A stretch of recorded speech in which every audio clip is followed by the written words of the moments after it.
આકાશવાણી અમદાવાદ વડોદરા.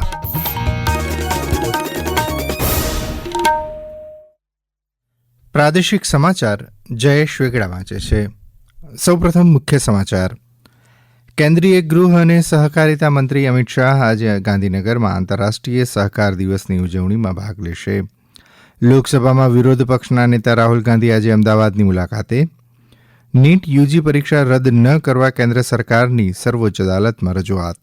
2025ની ગુજરાત માધ્યમિક શિક્ષણ બોર્ડની ધોરણ 10 અને ધોરણ 12ની પરીક્ષા માર્ચને બદલે ફેબ્રુઆરીમાં યોજાશે.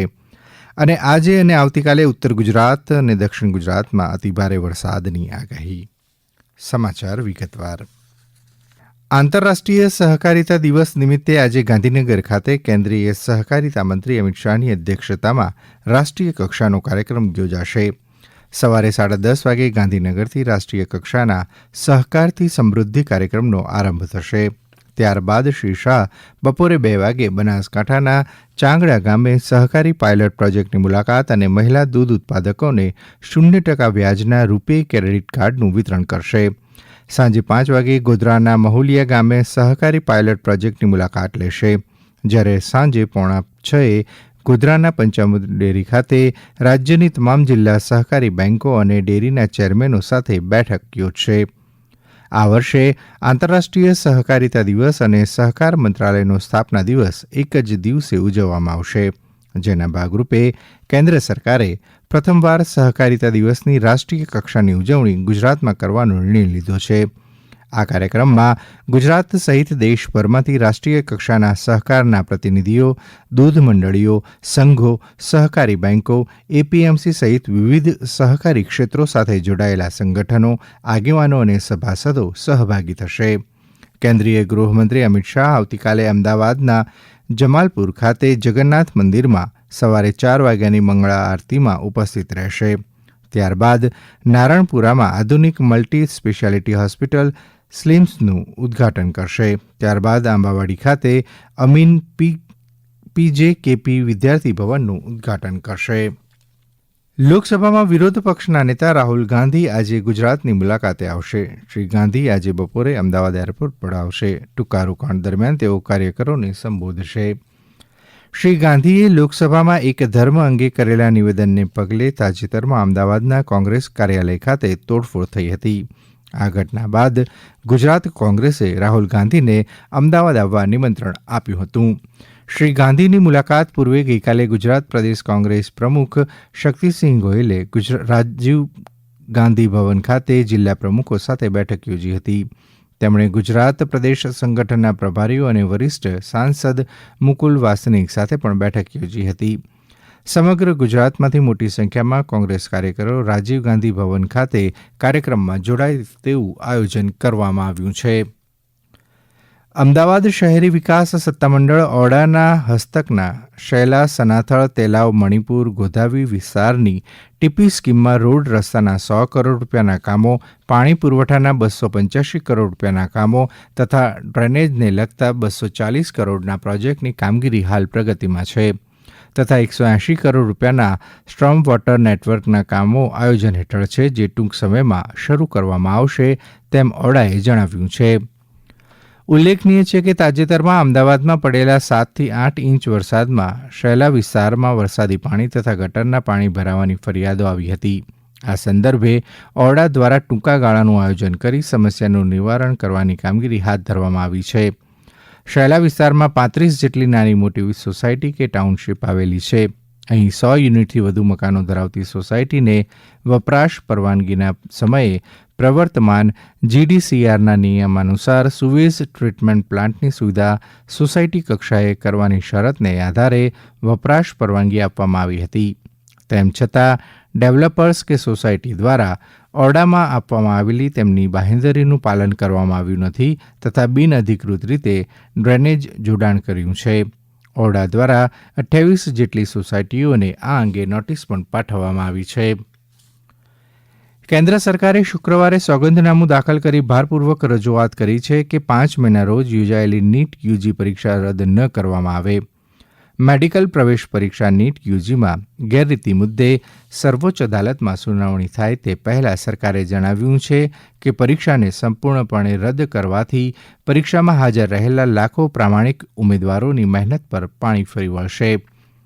સોગંદનામામાં કેન્દ્રએ તમામ સ્પર્ધાત્મક પરીક્ષાઓ નિષ્પક્ષ અને પારદર્શક રીતે યોજવાની તેમની પ્રતિબદ્ધતાનો પુનરોચ્ચાર કર્યો હતો. નેશનલ ટેસ્ટિંગ એજન્સીએ પણ સર્વોચ્ચ અદાલતને જણાવ્યું છે કે પરીક્ષા રદ કરવાથી લાખો પ્રામાણિક ઉમેદવારોના ભાવિ સામે પ્રશ્નાર્થ ઊભો થશે.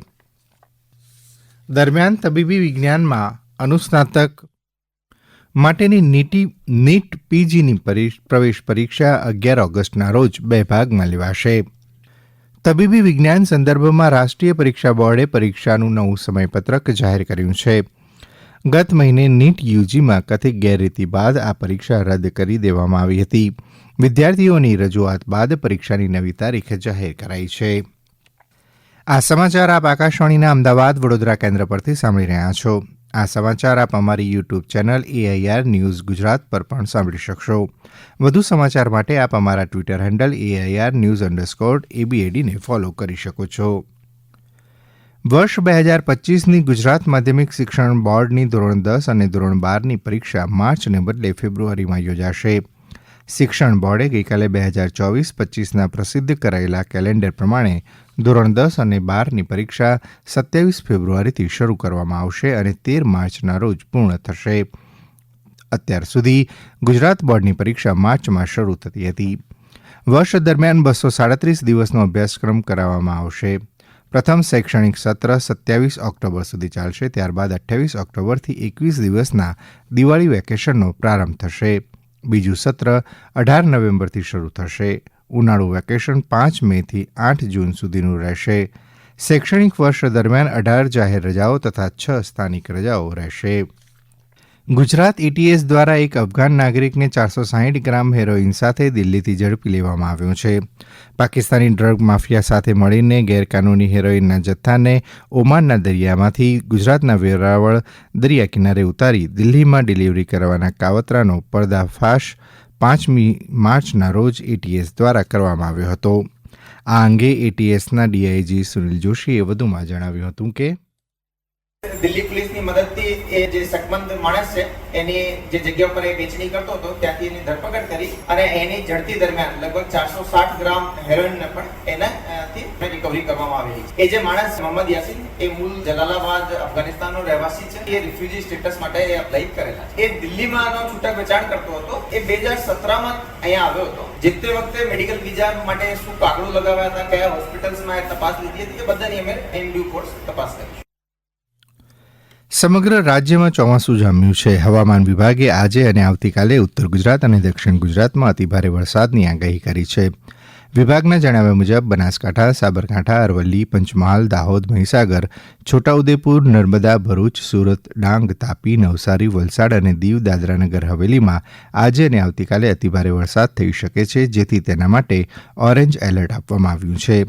આ ઉપરાંત રાજ્યના મધ્ય ગુજરાતમાં ભારે વરસાદની સંભાવના પણ વ્યક્ત કરવામાં આવી છે, જેમાં અમદાવાદ, પાટણ, મહેસાણા, ગાંધીનગર, ખેડા, વડોદરા જિલ્લાનો સમાવેશ થાય છે.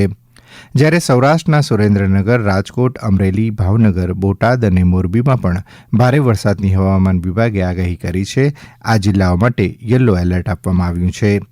સ્ટેટ ઇમરજન્સી ઓપરેશન સેન્ટર દ્વારા મળેલા અહેવાલો મુજબ છેલ્લા 24 કલાક દરમિયાન બનાસકાંઠા જિલ્લાના દાંતા તાલુકામાં 20 સેન્ટીમીટર અને વડગામ તાલુકામાં 10 સેન્ટીમીટર જેટલો વરસાદ વરસ્યો છે. જ્યારે વલાદમાં 9 સેન્ટીમીટર, સિલવાસા અને કડાણામાં 8, શહેરા ખાનપુરમાં 7, કઠલાલ, ગલતેશ્વર, પાલનપુર, કુંકરમુડા અને ઠાસરામાં 5 સેન્ટીમીટર જેટલો વરસાદ નોંધાયો છે. અંતમાં મુખ્ય સમાચાર ફરી એકવાર. કેન્દ્રીય ગૃહ અને સહકારિતા મંત્રી અમિત શાહ આજે ગાંધીનગરમાં આંતરરાષ્ટ્રીય સહકાર દિવસની ઉજવણીમાં ભાગ લેશે. લોકસભામાં વિરોધ પક્ષના નેતા રાહુલ ગાંધી આજે અમદાવાદની મુલાકાતે અને નીટ યુજી પરીક્ષા રદ ન કરવા કેન્દ્ર સરકારની સર્વોચ્ચ અદાલતમાં રજૂઆત. આકાશવાણી અમદાવાદ વડોદરા કેન્દ્ર પરથી પ્રાદેશિક સમાચાર પૂરા થયા.